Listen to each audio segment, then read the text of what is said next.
What's going on, y'all? KMFAO here. It's a brand new metagame. Let's talk about some decks that you might not know about, and some you do. But first, tomorrow, Saturday the 23rd, I am hosting a free entry Marvel Snap tournament. You can join it with the link in the description. There will be a $40 first prize. The top 32 will get PAX codes. The top 16 will get the current season pass. All of this is free, so just make sure you check out the link in the description. And of course, shout out to Game On Events, who's helping me run this, and of course, Ryan Hartman at PAX, who helped me out with the PAX codes. I've highlighted this deck before, but it has hit rank 1 in the hand of Kun, who is a very potent player who's returned to the game with Mastery of Years Past to remind everyone that Multiple Man isn't just for Phoenix Force anymore. What this deck does is do a combo-ish level of output while also maintaining very powerful interactive pieces like Cosmo and Juggernaut. The main thing that's going on here is there are a couple of cards that are particularly beneficial to buff for various reasons, and those buffs can come in the form of Aranya, of Agony, of the Penny Parker Spider, and you really want to hit those onto things like Multiple Man, onto things like Human Torch, onto things like Iska, and then once you've set up a board that is particularly powerful, you lock it down with one of your Cosmo or Juggernaut, or in some cases a movable Iska. All of that is basically the ethos here. You have these sources of points. You have those three and Hulkbuster as additional intensifiers of those points. And so you just start doubling your point output pretty regularly, whether that be through making multiple copies of Multiple Man, or through making a Human Torch actually double, or through the text that Iska has, and then lock down another lane with Juggernaut. Now, this is, as far as I'm aware, the current rank 1 deck, and it was basically the only thing that he played on the climb up. I've seen some recent statements being said about how the old school move package has fallen behind compared to the Batroc one, and I think that a deck like this really starts to demonstrate that that really isn't all that true. This is a powerful list that really leans into lying about where its points are going to be in the final turn of the game, making your opponents have to really think hard about what they're trying to do, and generally just using its power to counter the things your opponents are trying to do in terms of their power. There's not a lot of super guaranteed wins in here, but there are a lot of wins in here. You're just going to have to do the work to find them. From Ika, this Aurora Professor X Miss Marvel list is a very interesting way to attack a metagame that has been some amount of vulnerable to Professor X for a while now. It's just been very difficult to figure out how to build a functional Professor X deck. This deck is attacking a lot of the same axes that the Batroc Professor X deck is trying to attack. In fact, it actually has the sort of same top end here, the Professor X into Galactus first step stuff, but this is also a deck that has a bunch of give and take kind of cards. Like you have a Punisher War Machine, which incentivizes them to invest in a lane, and then you drop an Iska in that lane, and she's just going to get to 24 power, and you have a Cosmo that prevents the Iska from actually being interacted with by anything meaningful, and then you go lock down another lane that you're just going to try to sneak a Professor X card onto, then you back buff those lanes with a Miss Marvel. There's a lot of good stuff going on in this list. I don't know if this is the final form, but I do know that Professor X is particularly good, especially against decks that are still relying on Gambit Horsemen of Death. You can protect your stuff that would otherwise be vulnerable to him, and decks that are playing a Surfer-style Captain Carter game plan are typically not going to have a lot of investment outside of one lane, making Professor X a very potent play against them. There's some real upsides in this. The stuff I ended up struggling with for the most part was techno-organic virus lists, which are so good at getting on the board that you kind of just end up sitting there looking at them like, man, this Professor X card really doesn't do anything here, huh? But you can occasionally be able to ramp into it. I do think the TOV stuff is good enough at taking tempo early that you're not going to be able to reasonably ramp into a Professor X against them, and they're good enough against Professor X that if that's your game plan, they're typically typically going to be able to just be better than that. And that is not a great feeling, but this deck did feel like it had some significant legs, and it's definitely trying to explore a space in the metagame that I think is a pretty reasonable space to explore, because Professor X is a pretty good card against some of the presumptive top decks in this new metagame. From Jay Walla, who put the list together, to Butt, who beat me with it, this is the C5 list I think is probably the scariest in the current metagame. And what makes it scary is just that it's good at playing normal Marvel Snap, and then it also has a Cerebro in it. Weirdly, the closest analog to this, I think, is actually kind of like if a TOV deck still had abilities. I know I had Butt on the most recent 8 cubes, and he pointed out that TOV is sort of like if Cerebro didn't have a power requirement, but once you hit a certain level of actual power output among your other cards, it sort of swings back the other way, and Cerebro is TOV, but you get to keep your abilities. You get to do things like play an Ancient One, play a Miss Marvel, and copy the Miss Marvel ability multiple times, and that can take you way over the top of things that are in this metagame. It can be a real power output spike, but you can also, of course, use that on Cerebro, and you have Mysterio Luke Cage, so you not only are immune to various debuffing locations, you also have a card that is effectively 2/5s a decent amount of the time. Scarlet Witch is covering your back in terms of making sure you don't just lose to locations, but because you are C5 and not one of the other Cerebro decks, you can just beat people by playing normal Marvel Snap cards. There are so many good cards in this list. You have Juggernaut and Negasonic in a deck that's doing stuff like this. You have the power spike of Ancient One onto either Cerebro or Miss Marvel in a deck that is playing Juggernaut and Negasonic. You're discounting that stuff with Zabu too. There's real power here that is doing some serious damage. I'm not saying that this is going to be a C5 metagame, but this is about as good as I've felt about C5 in basically ever. One of the really interesting things about post-OTA metagames is whether or not people have a perception of the OTA being impactful. They all almost always are, because they just let people feel like they can do more things, and that feeling of experimentation means that people are experimenting more, and when you do experiment more, that opens up the metagame even further, because you go on ladder and you're playing against all these people who, instead of playing Surfer and TOV and specific versions of decks that are tuned to beat the specific metagame, like the other Fantomex list, you run into a much wider range of decks. And that is why this Fantomex list is on the list and not the KMWorst Fantomex list that I liked a lot more a couple days ago, because this is a list that just has a little bit more base power built in. The KMWorst list is reliant on having a pretty good read on what your opponent is playing, and I don't feel incredibly confident, not that it won't happen eventually, but like specifically right now, that I have a great read on I am going to build a deck that beats Surfer, that beats TOV, that beats the Gambit stuff, because I don't really have a good read on what percentage of the metagame that is going to be. People are doing a lot more weird stuff, and if you are playing that kind of deck and you run into C5 Luke Cage, you're just like, oh, okay, I'm dead. Now, granted, if you're running into Luke Cage, you're probably dead anyway. Like 95% of the power of this deck is going to be the Afflicts. But let's say you run into a deck that is just like, you know, playing that Aurora stuff. You're just not built for dealing with that. That's just not what the KMWorst teched out version is built to deal with. It's built to deal with some pretty specific circumstances, and those specific circumstances are not necessarily the circumstances we find ourselves in right now. And that means that I have opted for this list from Cougar, which is a little bit more offensively oriented as a Fantomex list. I think once we dial in what we're trying to beat in a Fantomex deck, I would prefer being the teched out kind of Fantomex deck. He's shown success to a level that I think has exceeded this list before doing other things.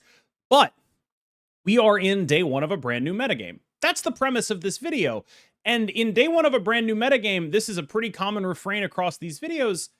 You're often incentivized to be a lot more about your game plan and a lot less about your opponent's, because being about your opponent's game plan requires a pretty good understanding of what they're going to be doing. And if people are doing a bunch of weird stuff, you just need to be going game plan to game plan. And building for power in this world makes a little more sense to me. A bunch of my friends are all messing around with this deck or variants of this deck right now. What it's trying to do is capitalize on Gambit's change to 3/5, making it a much more attractive target for the Agamotto transform. But I'm unclear on whether that's a buff or a nerf. Frankly, like, yeah, okay, we get more power out of it now, but we are kind of losing out a little bit in terms of the other output. And the rest of what this deck is trying to do, and I believe this is another Jaywalla, but Roram Cougar type joint where it's just like a bunch of good players. This is sort of their like pet deck that they mess around with every so often. This is a deck that is trying to do something really stupid with duplication, but it doesn't know exactly what that thing is going to be on a game-to-game basis. It's just going to be something, right?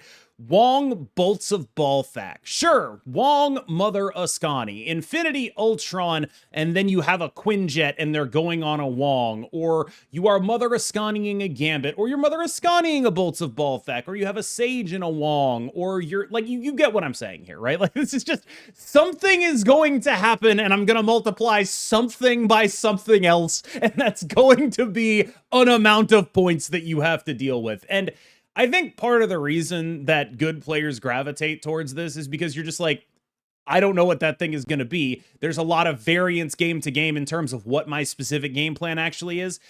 If I could compare this to anything, I actually think the comparison to it is Arishem, where what Arishem is about game to game is going to be different, but the shape of it is going to be the same. But what makes this different and arguably better than Arishem is that it is doing that in a combo space. Arishem's shape tends to be, I am playing a big guy, and then I am playing another big guy. What this deck is trying to do is have different game plans game to game, but the shape of them is exponential, right? Arishem's shape, very linear. I'm playing a guy, I'm playing another guy, I'm playing a tech card, linear. We haven't been in a very linear meta in a while. And I think that this kind of deck building where it's like, what if we have a deck where the game plan is vastly different game to game, but functionally the shape is similar? If we're going to choose which shape fits this metagame better, the one that's comboing and doing combo stuff is that shape. And that is sort of the thesis as I see it behind why people who are high elo and want to mess around with something are enjoying this list. All right, so now let's talk about what I think are the decks that you probably do know. These are the 3 decks that were probably the best deck in the game in some form before this change, and I think are pretty close to still being that. I would not be surprised if these 3 decks were very represented at my tournament. I would not be surprised if versions of these 3 decks won the tournament. So we're going to start with Captain Carter combo. You'll notice I have played a Wasp in this list, replacing Nightcrawler. That's really just a personal choice. What I'm messing around with here is functionally, I'm looking to flip the TOV matchup, which I think is favored when we combo off, but I think basically everyone I play knows that it's favored when I combo off, so I have very little cube equity when I'm comboing off. I just snap, and then they're like, oh, I get it, you are doing a bunch of stuff that I lose to, and they leave. And that's fine. I don't hate, 2 cube bully snap wins or 1 cube bully snap wins. They're not bad, they're still wins. But what I'm going for here is a deck that beats Techno-Organic Virus even when it's not doing the combo. And that is a lot of Killmonger Surfer type stuff where we're limping a little bit into the game. We're not doing our combo stuff. We're just playing some Killmonger Surfer stuff, but that should be enough with the power that a Killmonger is able to bring to bear against various TOV decks, whether they're playing Shadowlands Daredevil or not, frankly, is substantial, and they're not built to deal with what happens when it does. And that is where the Wasp comes in. The Wasp is doing a couple of things here, basically. I don't necessarily think she's better than Nightcrawler, but I did enjoy her more in the games that I played with this list. I am preaching a bit of the Waspel here, in tribute to, of course, my KMBest Podcast co-host, Jerry Thompson, the man who is surgical with a Wasp. Now, this is an attempt at solving a couple of problems. Basically, one, sometimes a Nightcrawler can get stuck on the left side of your hand if you decide to play an Agony on turn 2, and then you play something like a normal 3-drop into a Mother Ascani. And the Nightcrawler's stuck on your hand, you don't want to be copying that. So Wasp solves that. The other thing is that a lot of what Nightcrawler is doing is allowing you to hit the right stuff off of Prodigy and all of that. Wasp actually solves for a lot of that too, because a lot of what you're trying to set up is something like this. One is Captain Carter in the front row, and then you have a Maverick in the third slot, and then you can Prodigy that Captain Carter, so you need something that goes before the Captain Carter. So you can do Wasp Captain Carter if you're like pushed for time on this, right? Because a lot of the thing that will happen is you might not be able to establish your combo because it's turn 5 by the time you draw it. But if you use Hope Summers to get extra energy, for example, you can do something like Wasp Captain Carter Maverick, same turn, final turn, Prodigy the Captain Carter, activate the Maverick, and then suddenly you actually have the ability to make that very large brood that you wouldn't have had if you didn't have that thing that filled the space. And that's a lot of what Nightcrawler was bringing to this deck anyway, basically. So Wasp is sort of doing that as well. Finally, there was a game that I played where I Mother Ascani Grandmastered my Wasp because my opponent had a Mobius and did win the game off of the free 13 power that represented. I'm not saying that's going to happen every time. I'm not saying Wasp is the perfect choice here. Just this is the version that I've been playing recently. In terms of is Gambit a nerf, I think it's pretty clear to me that as long as I have other things that I want to copy, I already wanted to copy them more. So making sure that Gambit isn't a nerf to me is an exercise in making sure there are other things that I want to copy in the deck. If you were playing one of the lists that was like all in Frigga Gambit V-Hand, then I think you are in a much worse spot in terms of is Gambit a nerf. I think he's pretty clearly not nerfed in a deck that has other things that they want to copy. Because a lot of the time when I was playing this, when Gambit was a 3/3, I wasn't copying Gambit anyway. I was playing him on turn 3. That's it. That's what I was doing with the card. And then I would eventually have him go off, but he was not all of my game plan. And he's a much better card right now to play on turn 3. Just a much better follow-up to an Iron Patriot. If you're just getting one copy of Gambit, I am a lot happier with 3/5, good stats, does something in the end of the game.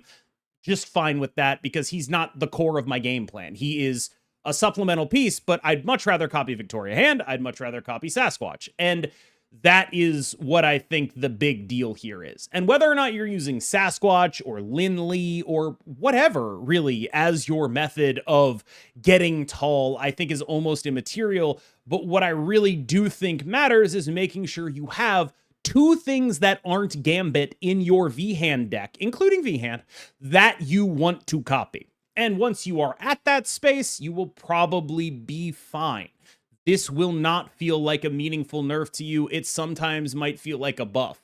You are going to copy Gambit very rarely. It's going to be very matchup specific. If you're playing against something like Techno-Organic Virus, where they're playing a lot of ones and they're playing rocks and things, yeah, you're going to copy Gambit, right? You're going to do your best impression of a Killmonger, effectively. That's a very fine thing to do in that situation. But outside of those situations where it's like TOV or Batroc or whatever, you don't want to copy him anyway. You didn't want to copy him before. And now that you are very clear on not wanting to copy him, you have to have other things that you really want to copy. It's really hard for me to feel confident in any of the virus decks because of the amount of Killmonger stuff that I play, basically. But I do think this is kind of the best version of Virus. I just don't know if it can survive contact with the outside world.